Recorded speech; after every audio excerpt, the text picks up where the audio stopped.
Our fans love to choose their heroes. They do not love to be told who their heroes are. That's been proven time and time again. And it seems as though now, with your body of work and everything you've accomplished, and to your point, banger after banger after banger, particularly recently, it felt very much like it all culminated in Cardiff. You and Gunther, Intercontinental Championship. Talk to me about that night as a whole. I'll tell you something now. I've been very fortunate to experience a lot of amazing moments in my career. Going into that match, I knew that people really wanted to see it. You know, they say Rome isn't built in a day. They say success isn't done overnight. It took me 13 years in a WWE career to earn that moment, and it was unbelievable. Still to this, I just stand out there, and first of all, the reception I got when I went out there, blew me away. I didn't know what way it was going to go. Gunther obviously has a cult following as well for being NXT UK champion for so many years. So I didn't know really what to expect. And it's a moment I'll never forget, Corey. It's probably like the biggest moment I've had up at this point in WWE. How did you mentally prepare for that matchup that day? Did you roll into Cardiff knowing that, hey, your buddy Drew, your best mate, is headlining this deal with Roman Reigns? You guys have the Intercontinental Championship match, but you're on what, second or third? And that's that old wrestler mentality. Like, okay, follow that. Did you walk out there that night with that mentality? Like, we're going to go out there. We're going to be what everybody's talking about. Of course, that's the goal for everybody. If that's not your goal in this business, then what the hell are you doing here? That was absolutely it. Listen, me and Drew are best mates, but I was going out there to bleed and steal the show, no matter what. That was the goal from day one. Once I knew this match was going to happen, I'm like, I'm stealing the show here. Like, there's no doubt about it. Like, all the promotion, it was for Roman, Drew, had been building for a long time. I went out there against a lad, a bleeding awesome lad, by the way, Gunther, great wrestler, very aggressive, great opponent. No promotion, no mural on the walls, right? No press conference. I went out there 2 weeks for that match that we had.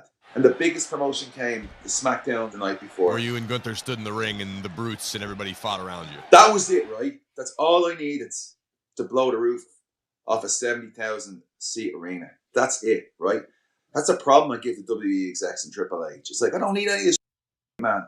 I don't need any of this big paint on the wall of Shamo, or I don't need bleeding big press conferences to hype me up. Do you know what I mean? Or big promotional packages. Give me a bleeding arena. Give me 20 minutes in that ring with a formidable opponent, and I will give you a match of the night every single time. I will give you something that nobody else is going to see that night. Because nobody is going to see the brutality, aggression, and passion that I bring in that ring. And it's taken 14 years, Corey. But you know what? It doesn't matter how long it's taken, because that moment in Cardiff was, to me, was the moment of my career, one of the biggest moments of my life. And if it's taken that long, then that's even better, because I know I've earned every single cheer and every single part of that experience for all the years I put together. Like, listen, when we get something when something comes really, really fast, how do you really appreciate that? Right, very good point. But that's the word on me to keep going forward and on and on and on and on. I haven't lost track of the Intercontinental Championship, but man, I'm telling you, dude, all I need is a ring. Give me a arena that's deserving of Sheamus, and give me a formidable opponent, and I will give you match of the night every single time. I will give you banger after banger after banger after banger after banger after banger after banger. I was going to see how far you're going to go. There's a lot of truth in what you said, because I can admit here, before Clash, Graves and I talked, and I said the match that I'm looking forward to is Sheamus Gunther. I can go back to WrestleMania in Tampa. Graves and I both said the match we're looking forward to, Sheamus Riddle. And the list goes on and on. At this stage of the game in your career, is that something that also drives you, is to have great matches and help the future? Is that what your focus is now, rather than adding accolades more so? Yeah, that's it. Like, I mean, that's my passion. I don't want to go, and I don't want to leave that ring knowing that, like, it hasn't been matched tonight. And if it does, it's going to bother me until the next one. Because I know, like, after all these years, I told you, I'm tired of just playing the humble game. And, I know there's nobody who can touch me in there. Absolutely nobody.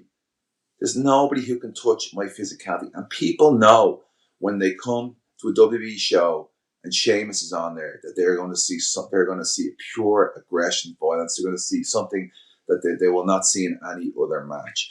And regarding the new talent, that's exactly what I've done. I've done everything I can to bring that talent up. Like the stuff with Damian Priest, we went around the horn about, Jesus, felt like about 20 times. But every match we had was even better than the last. Even like with the mask where I had my nose broken, rip that off, make that moment, you know what I mean, where we finally get the win at SummerSlam and got the United States Championship. Even after that, went into a rematch with three-way. I went in there, another great match, another banger. And then, of course, the last one we had, I think when I had my nose broken before, because I had my nose broken again, but I wanted to have that last, I think it was Falls Count Anywhere match with him, where I white noised him through the table, and nearly broke my arse because the table just disintegrated. Dude, I couldn't walk for about. I honestly couldn't walk for about 3 weeks. I was like, really, something like that. Basically, it's like I just basically took the arse bump off the apron with Damo on my shoulders, directly on his tailbone. Yikes! Corey, people have been telling me for years I'm a lunatic. I need to slow down.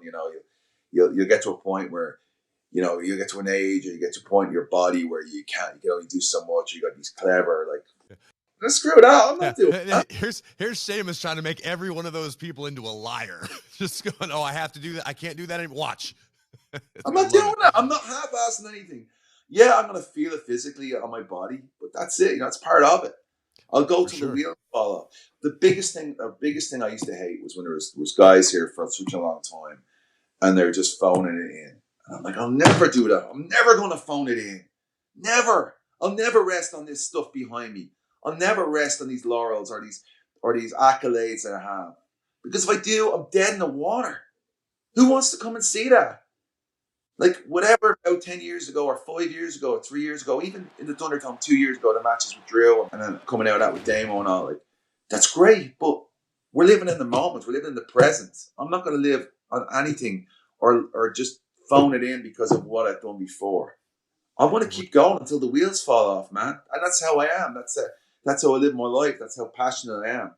Like, don't get me wrong. After all these years with the travel and everything, it does take its toll on you. Like, going back and forth to the West Coast like we have been for the last couple of weeks, it's tough, Like anybody else. I don't wake up every morning and go, oh, yeah, big leg day. Let's go in there. I'm like, leg day. Oh, my God. Got a cup of coffee into me. I'll stretch, okay. All right, let's go and do this. It's some days are more of a struggle than others. I'm not Superman. I'm not going to complain and say like people on Instagram. Oh, I just crush this and crush this and crush this every day. I go in there no problem like a robot and crush it. That's all bull. That's bull. Yeah. You are a human being. There's times you don't want to work out. They're the times you got to suck it up and drag yourself in. And they kind of be like, I don't want to do this, but you get in there and you do it, and you get through it and you put what you can into it. Other days you'll wake up and you'll be like a bleeding 12-year-old going, yeah, let's get into the gym, But a lot of the time it can be a struggle. And like everybody watching here, people who are not in this business or people who are trying to work out themselves, I know a lot of the guys share the same mentality when it comes to training. We're not superhuman, There are times when we don't want to do it, but it's part of it, man. I have to do it. It's what I need to do is stay in shape, stay in the gym. And there's a lot of days I don't want to do it, but I drag my ass in there. Like what you hear? Catch full episodes of After the Bell on Spotify. Follow us now and never miss an episode.